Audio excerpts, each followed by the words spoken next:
Motor বানানো যাবে। ওই যে বললাম না ভাই, আপনাকে লোকালি বানাইতে হবে অথবা পাবলিক রিপোর সাথে রেডিওর সাথে কানেক্ট হইতে হবে। রেডিওর সাথে কানেক্ট হইতে পারলেই তো আপনার কাজ শেষ, বুঝলেন না? আমাদের দরকার রেডিওর সার্ভার। সেই ক্ষেত্রে টাকা পয়সার ব্যাপার চলে আসবে যদি রেডিও থেকে সার্ভিস নিতে চায়, মানে ওদের প্যাকেজ লাইসেন্স হওয়া লাগবে আর কি। ওই এইটা রোস্টার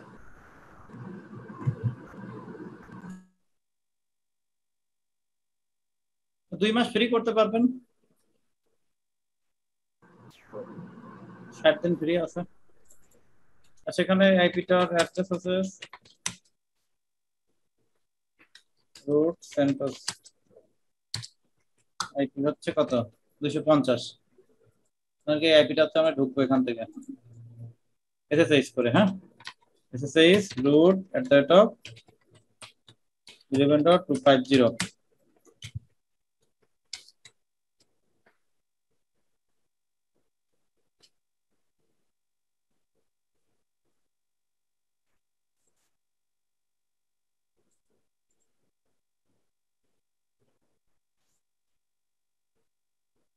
পাসওয়ার্ড সেন্টোস একটি নামে একটা সার্ভার আছে, যাই হোক rpm-qa পাইপলাইন গ্রেভ কি ভিএসএফটিভি নাকি নাই। এখন যেহেতু এটা কি কেআরটিটিসি রেডিও রিলিজ নাকি সেন্টোস না, সেন্টোস 8.4 নাকি। এখন এর সাথে কানেক্টেড আছে ইয়াম বা ডিএনএফ, যেটাই ব্যবহার করেন, ইয়াম রিপো লিস্ট, এতগুলো তার রিপোজিটরি আছে। এই রিপোজিটরি মানে কি? এই রিপোজিটরি হচ্ছে এই সার্ভারের সাথে বিভিন্ন কোম্পানির ডেটাবেস কানেক্টেড, অর্থাৎ এই সকল এক একটা লিংক, এক একটা ইউআরএল। এখন আপনি এখানে যা ইচ্ছে ইনস্টল করতে পারেন। কি করবেন? ইয়াম ইনস্টল ভিএসএফটিভি, হ্যাঁ কোথা থেকে ইনস্টল হচ্ছে? অ্যাপ স্ট্রিম আর বেজ ওএস দুইটা থেকে। হ্যাঁ অ্যাপ স্ট্রিম থেকে আসতেছে কোনটা? ভিএসএফটিভি। আর বেজ ওএস থেকে আসতেছে কি? লগরোটেট। এবার ওয়াইএস দেন ইউআই। এখানে কি তাহলে কি ভিএসএফটিভি ইনস্টল করার জন্য আপনার লগরও থাকা লাগবে? এটা ও ডিপেন্ড, ও খুঁজে নিচ্ছে, আমি এটা বলতে পারি না। অর্থাৎ ওদের ডিপেন্ডেন্সি, এটা ওর ডিপেন্ডেন্স, ও নিজেই বুঝবে কি কি লাগবে। হ্যাঁ আপনাকে কষ্ট করে পড়া লাগবে না। কারণ আপনি যদি ইয়াম ইনস্টল ইঞ্জিনএক্স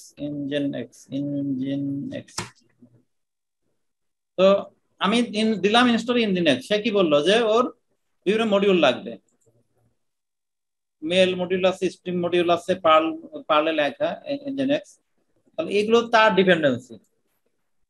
আমরা উইন্ডোজে দেখেন না যে অনেক করতে গেলে .NET ফ্রেমওয়ার্ক চাই, তাই না? তারপর C++ লাইব্রেরি চাই, তাই না? এরকম এইটা ওর ডিপেন্ডেন্সি।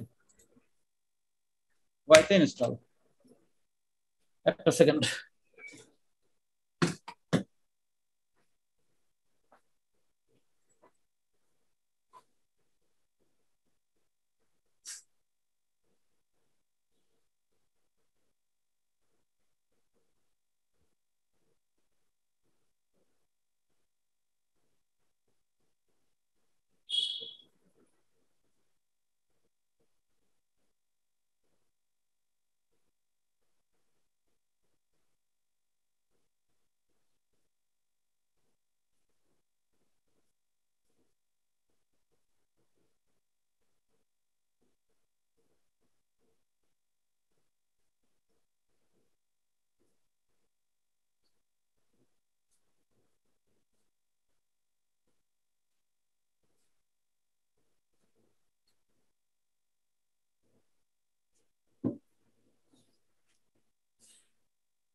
ওকে, তাহলে ইনস্টল হলো, তাই না?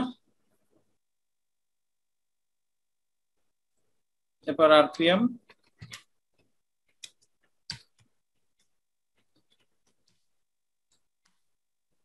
এখানে এবার রিমুভ করার কমান্ড হলো, আগে আমরা কি করলাম? আরপিএম হাইফেন ই না ভিএসএফটি, এরকম তো বললাম নাকি? ই মানে ইরেজ। এখানে আপনি এটাও দিতে পারেন অথবা ইয়াম দিয়েও করতে পারেন, ইয়াম রিমুভ ভিএস এফটিপি।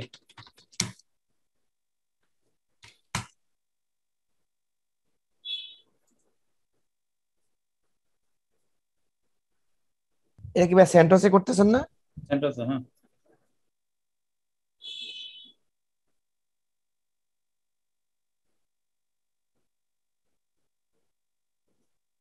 আমি এম দিলে এখানে দেয়ার আর নো এনাবল, মানে এরকম একটা এরর আছে।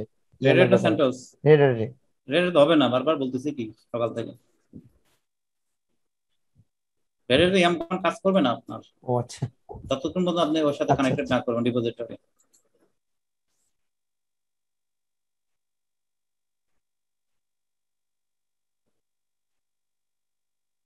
এই যে রেড হ্যাটের বাইরে থেকে ইনস্টল করতেছি এখন দেখতেছেন না ইয়া কি জন্য ইব্রাহিম, এখন তো আমরা রেড হ্যাটের তো ইউজ রেড হ্যাটের বাইরের প্যাকেজ মানে ডিভিডি অ্যাড করে, যখন আপনার লাগবে ডিভিডি অ্যাড করে ইউজ করতে হবে। ম্যানুয়ালি ডাউনলোড করবেন rpm-ibs দিয়ে প্যাকেজের নাম দিবেন, হ্যাঁ ম্যানুয়ালি। এখন যদি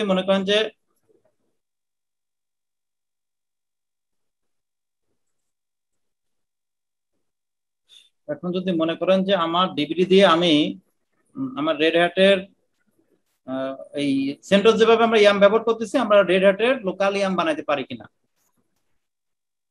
একটা ফেক ইয়াম বানাই ফেলি লোকালি ডিভিডি দিয়ে। হ্যাঁ, এখন ডিভিডি দিয়ে মানে কি, ডিভিডি দিয়ে প্যাকেজগুলো আছে সেগুলো আমরা ইয়াম দিয়ে ইনস্টল করতে পারি, বটম লিঙ্ক ইনস্টলেশন। হ্যাঁ, ডিভিডি ব্যবহার করে রেড হ্যাটের পাবলিক রিপোজিটরি বাদ দিয়ে কি করবেন,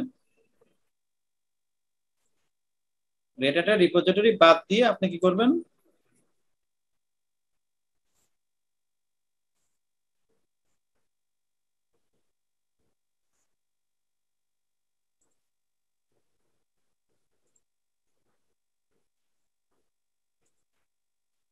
ইয়াম আর কি আপনার অফিসে এরকম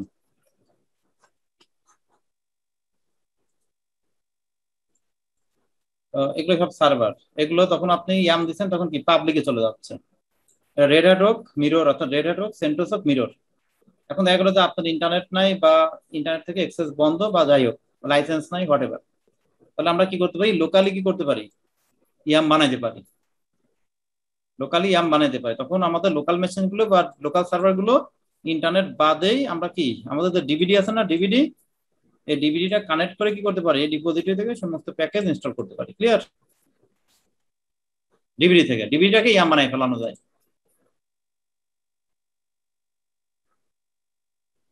রাইট? হ্যাঁ, এটা কি আলাদা একটা কোর্স হবে যে ইয়াম সার্ভার তৈরি করা হবে এরকম? ইয়াম সার্ভার তৈরি করা এটা কি আলাদা একটা কোর্স নাকি রেড হ্যাটের করলেই ওটা কিন্তু পাওয়া যাবে? একটু জোরে বলেন। আমি যদি ইয়াম সার্ভার তৈরি করতে চাই, হ্যাঁ, সেক্ষেত্রে কি আমার কি রেড হ্যাটের যে RHCSA আছে ওটা করলে হবে নাকি এর জন্য আলাদা কোনো কোর্স করতে হবে? এই যে এখন ইয়াম দেখাই দেবে, এখন তো কোর্স করা আছে না, এটা আমি দেখাইতেছে কিভাবে করবেন। আচ্ছা এখন আসেন তাহলে আমাদের ডিভিডি থাকলে আমাদের এটা ইয়াম আমরা বানাই ফেলতে পারি। হ্যাঁ, আচ্ছা তাহলে তো আমাদের ডিভিডি তো মাউন্ট আছে, আমাদের সেই রেড হ্যাট মেশিন কই, রেড হ্যাট মেশিন কই, এটা তো রেড হ্যাট নাকি? তাহলে প্রথমে কি করতে হবে, ডিভিডি কানেক্ট করবে নাকি? জি ডিভিডি কানেক্ট করতে এই আগে যে কাজগুলো সেগুলো তো করতেই হবে, মাউন্ট করতে হবে নাকি? জি মাউন্ট করার পর কি হবে, এলএসবিএল কে দিলে যে এমএনটি মাউন্ট হলো, তাই না? 9.4 গিগা।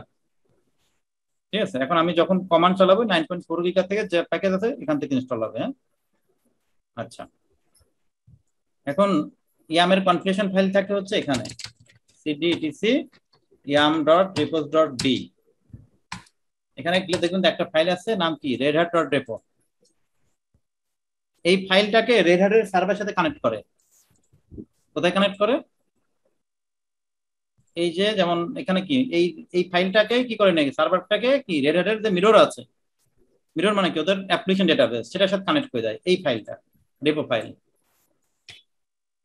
Cat Red Hat repo. কিছু নাই কারণ হলো সাবস্ক্রিপশন নাই তো অটো জেনারেট হয়ে যাবে। হ্যাঁ, এখন আমরা কি করবো, এখানে একটা ফাইল বানাবো vim local ডট কি রেপো, কি বানাবো, লোকাল ডট রিপো, হ্যাঁ, নিউ ফাইল না, নিউ ফাইল, বা এখানে যা আছে আপনি ফেলে দেন, এখানে যা আছে এটা ফেলে দিতে পারেন, যা আছে যদি মনে হয় সমস্যা হয় ভাই ফেলে দিলাম, একদম ফ্রেশ করে নিলাম। লোকাল ডট কি রিপো এক্সটেনশন কি হইতে হবে, রিপো মাস্ট, হ্যাঁ। এখন এখানে যা আছে লাইনগুলো এখানে তুলে দিবেন। আই দেন প্রথমটার নাম কি, আমার রিপোজিটরির নাম কি, প্রথম রিপোজিটরির নাম হলো অ্যাপ স্ট্রিম, নেম কি লোকাল বেস ইউআরএল, মানে পাথ কোথায় রাখছেন, ফাইল দিবেন কোথায় রাখছেন, এমএনটি, তার ভিতরে কি আছে, কি নামে, অ্যাপটা বড় হাতের স্ট্রিম, জিপিজি চেক ইসিকে, জিপিজি চেক 0, এনাবেলড 1।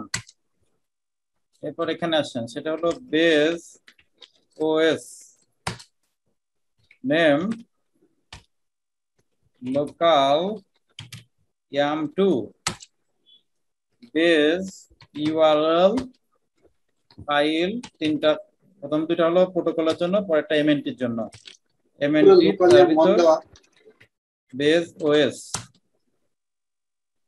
তারপরে আসে হচ্ছে জিপিজি চেক সিকে, জিপিজি চেক 0, এনাবল 1। আচ্ছা, তাহলে কয়টা লাইন এখানে, উপরে 5টা নিচে 5টা, একই জিনিস, শুধু পাতটা আলাদা, আর কিচ্ছু না। এখানে অ্যাপ স্ট্রিম, এখানে কি বেজ ওএস, এমএনটি তো মাউন্ট করছে জন্য এমএনটি, আপনি মিডিয়া রান্ডাই করলে মিডিয়া দেখাই দিবেন। এখন আসেন জিপিজি চেক, জিপিজি হচ্ছে ইন্টিজিটি চেক করে, ইন্টিজিটি, ইন্টিজিটি মানে কিভাবে বোঝাই, ওই যে আপনার ডিজিটাল সিগনেচার, হ্যাঁ, প্রত্যেকটা আরপিএম একটা সাইন থাকে,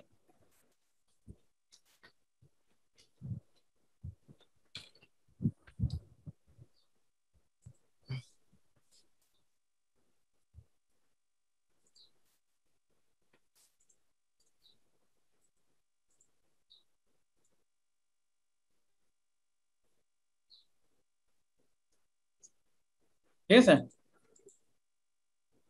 তো প্রত্যেকটা আমাদের যেমন হলো প্লে স্টোর ব্যবহার করেন, আপনার play store, Google play store, তখন গুগল প্লে স্টোর থেকে যখন আপনি ব্যবহার করেন তখন কি হয়, সে কি করে, সে চেক করে যেটা ট্রাস্টেড কিনা। আপনি দেখবেন যে আননোন সোর্স থেকে ইনস্টল করলে সে বলবে যে ইট ইজ আননোন সোর্স, কিন্তু প্লে স্টোরে কি, প্লে স্টোরে ইয়ে হলো ট্রাস্টেড। তো যদি জিপিজি চেক 0 করে দেন তাহলে সে ইন্টিগ্রিটি চেক করবে, তো ইন্টিগ্রিটি চেক করলে যদি সে চেক করবে যে এটা ভ্যালিড সোর্স থেকে কিনা, হ্যাঁ, এটা ডিজিটাল সিগনেচার আছে কিনা। কারণ আপনি মনে করেন যে না আমি জিপিজি চেক করব না, তাহলে ইগনোর করতে পারেন, সেক্ষেত্রে 0। জিপিজি একটা ফুল মিনিং আছে, হ্যাঁ, জেনারিক প্রাইভেসি গার্ড মনে হয়, GPG, GPG,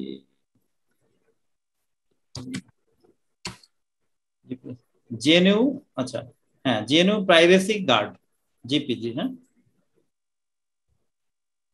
JNU privacy guard. আচ্ছা, এনাবেল 1 মানে আপনার রিপোর্টে দুইটা 1 থাকলে যেটা কাজ করবেন সেটা দুইটাই, যদি কাজ করতে চান দুইটাই, যদি অন রাখতে চান দুইটাই 1 দিবেন। 1 মানে রিপো এনাবেল আর ডিসেবল, 1 থাকলে এনাবেল, 0 থাকলে ডিসেবল। আর জিপিজি চেক এখানে করবেন, এর জন্য জিপিজি চেক 0 দিয়ে দিলাম, হ্যাঁ, ডান। আর কোন কোশ্চেন আছে দেখেন, 5টা লাইন বোঝার উপায়।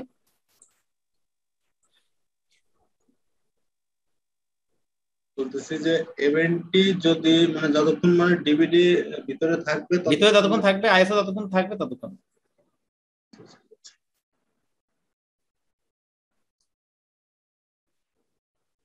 ভিতরে আমি আইএসও কপি করে কোনো একটা ডিরেক্টরিতে রাখে সেটার তো বেজ ইউআরএল করতে পারি না। বুঝি নাই। দাদা ডিভিডি না করে যদি আমি ভিতরে আপনার হ্যাঁ, কপি না করে তো জাস্ট আইএসও রেখে দিলেন, কপি করে আবার 10 জিবি জায়গা থাকবে, দরকার কি, কপি করলে তো 10 জিবি জায়গা নেবে না।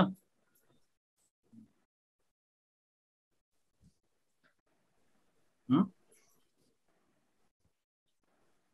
বলতেছি মাউন্ট করার ঝামেলা বাদ দিয়ে যদি আমি আইএসওটা ভিতরে ইয়ে করে রাখি তাহলে ওটা আবার আইএসও খুলে দিলাম। আইএসও আমি বলি কাহিনী হলো দুইটা, হলো যে আপনি আইএসও কপি করে রাখলেও আপনাকে মাউন্ট করে নিতে হবে, আবার আইএসও কন্টেন্ট কপি করে রাখলে একই কথা, আপনাকে 10 জিবি জায়গা তো আপনার কি নিবেই, সেটা আইএসও রাখেন আর ডিবিডি কন্টেন্ট কপি করে রাখেন, ঠিক আছে, এই হলো কাহিনী। এখন দেখা গেলো সিস্টেম কোনো কারণে রিবুট হলো, আর আইএসও দেখা গেলো সবসময় কোনো কারণে ডিসকানেক্ট হয়ে গেল, ডিসমাউন্ট হয়ে গেল, ডিমাউন্ট হয়ে গেল।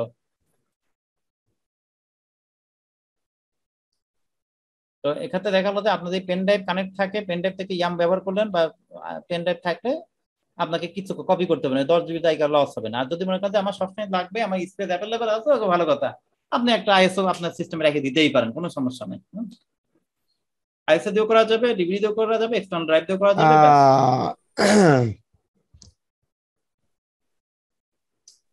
তাহলে এবার সেভ করি।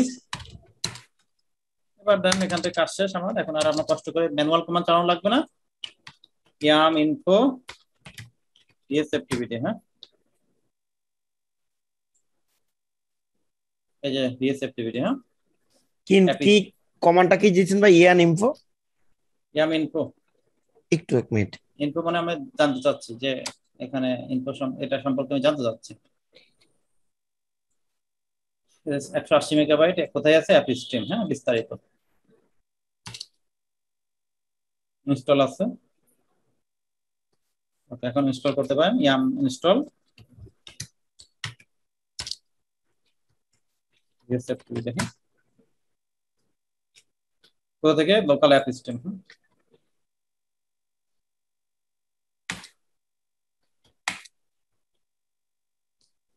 আমি দিলাম ভাইয়া, আসছে এখানে ইরোড দেখাচ্ছে, no matching package to list, মানে ভুল হলো নাকি? হ্যাঁ, নাম তো ঠিকই দিলাম, এখান থেকে দেখে আপনি যেটা দিলেন বিএসএফটিপিডি। এখানে পাত্র ঠিক মতো দেখেন, মাউন্ট হয়েছে কিনা পাত্র ঠিক মতো দেখেন।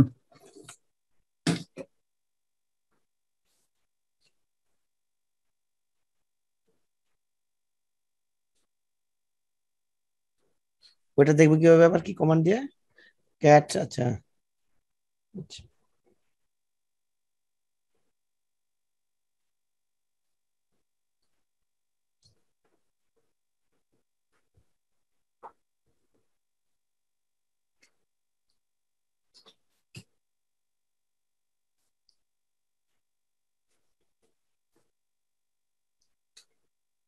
হুম,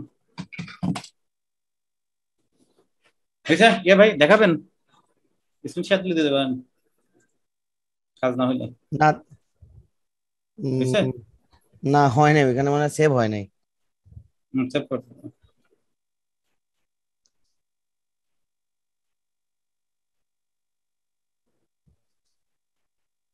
হ্যাঁ, সেভ হয় নাই, ঠিক আছে,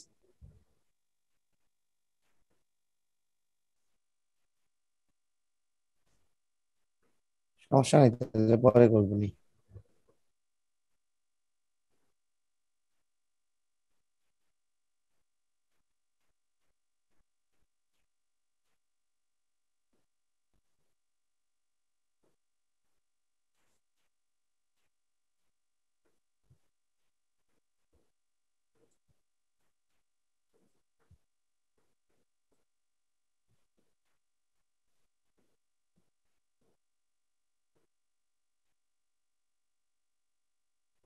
ডান, আগাবো। জি, আগান।